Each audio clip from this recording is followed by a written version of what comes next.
evening, visitors. Welcome to the Australian War Memorial's last post ceremony.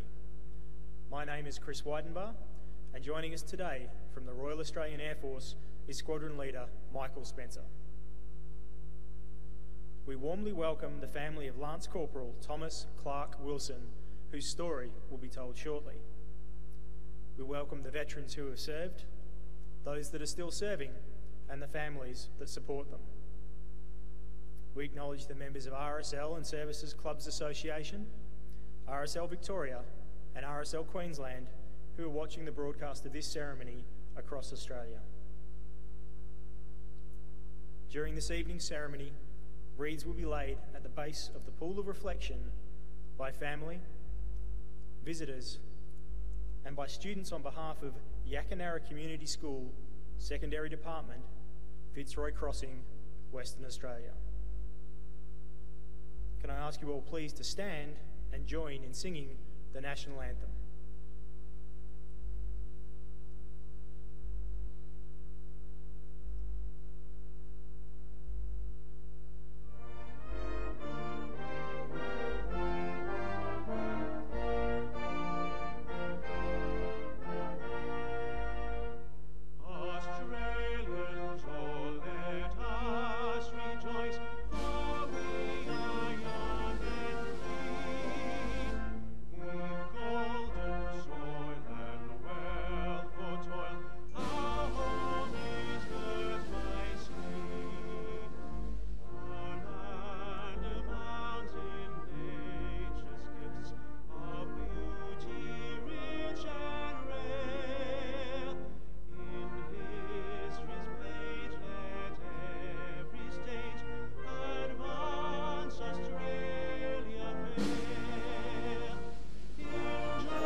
Students, you may be seated.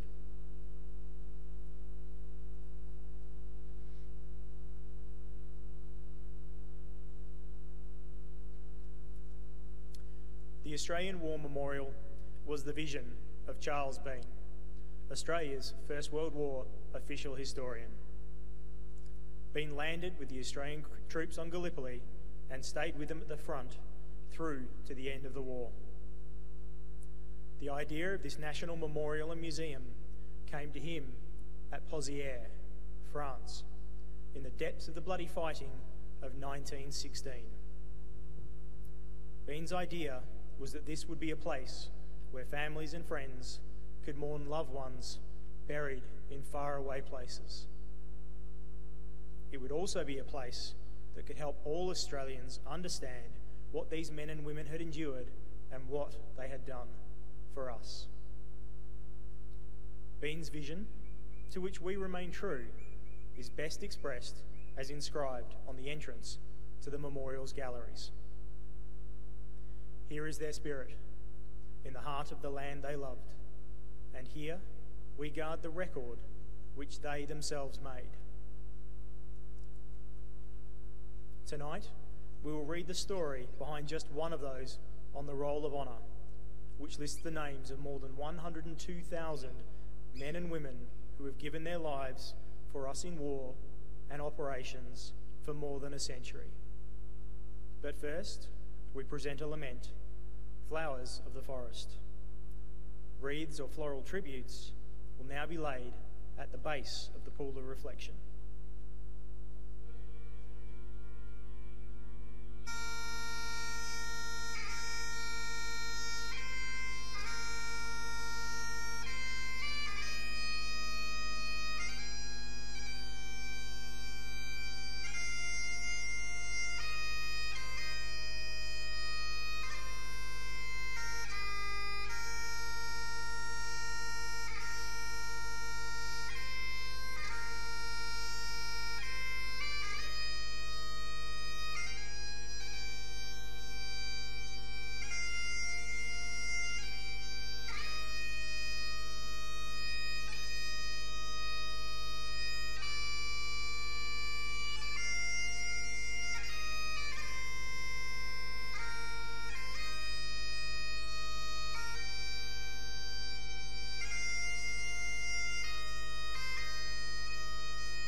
Today, we remember and pay tribute to Private Thomas Clark Wilson.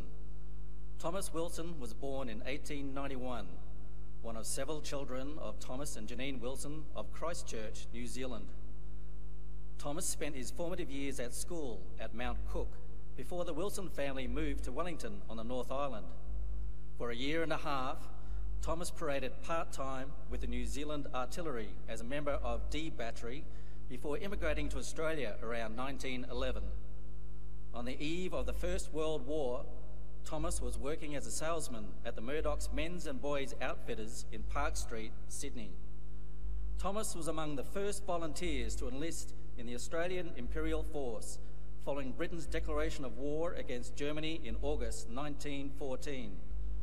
He signed on at Randwick Racecourse less than a week after the AIF was formed, embarking 2 months later as an original member of the 3rd Battalion. After a brief stop in Albany in Western Australia, the 3rd Battalion sailed for the fighting in Europe with the first troop ship convoy, but was soon diverted to Egypt following Ottoman Turkey's entry into the war. Promoted to Lance Corporal, Thomas spent the following months training at the Mina camp near Cairo, where the Australian and New Zealanders were based to protect British interests in the area. The AIF's first real test in battle came several months later, when 1st Division landed on the Gallipoli Peninsula as part of a wider British plan to force a passage through the Dardanelles and knock Ottoman Turkey out of the war. Thomas landed at Anzac Cove with the 3rd Battalion on the morning of the 25th of April 1915, coming ashore as part of the second wave attack around 8:30 that morning. As a member of the 3rd Battalion's machine gun section, Thomas was rushed inland to support gains made by the 3rd Brigade, who were digging in on Second Ridge under mounting Turkish opposition and heavy casualties. The fighting by this stage was both chaotic and confused, with isolated rifle companies getting lost in the steep gullies and ravines that characterised the battlefield. Turkish artillery opened up on the Australians with shrapnel as Thomas and the 3rd Battalion machine gun section made their way up the position that would later become known as Walker's Ridge. According to men who were with him at the time, Thomas was fatally wounded in the head with a piece of shrapnel sometime around noon as their section was engaged by Turkish troops. They gave him first aid and placed him under cover from Turkish rifle fire, but nobody could account for what happened to him afterwards. Despite a claim that he had been carried down the beach and evacuated to Egypt, his whereabouts remained unknown. Thomas was subsequently listed as missing in action until June 1916, when a court of inquiry determined he had been killed in action at the landing on the 25th of April 1915. Aged 24 at the time of his death, Thomas's remains were never recovered, and today he is among 4,900 Australian and New Zealand soldiers killed on Gallipoli who are commemorated on the Lone Pine Memorial. We do not know how his death affected the Wilson family in New Zealand. However, his father wrote that Thomas was very keen on soldiering and would have done well had he been more fortunate. His name is listed on the Roll of Honour on my right, among more than 60,000 Australians who died while serving in the First World War. This is but one of the many stories of service and sacrifice told here at the Australian War Memorial. We now remember Lance Corporal Thomas Wilson, who gave his life for us, for our freedoms, and in the hope of a better world.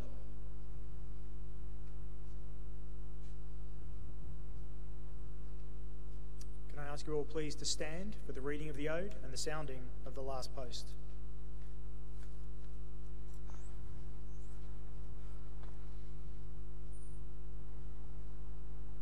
They shall grow not old as we that are left grow old. Age will not weary them, nor the years condemn. At the going down of the sun and in the morning, we will remember them. We will remember them.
lest we forget. Lest we forget.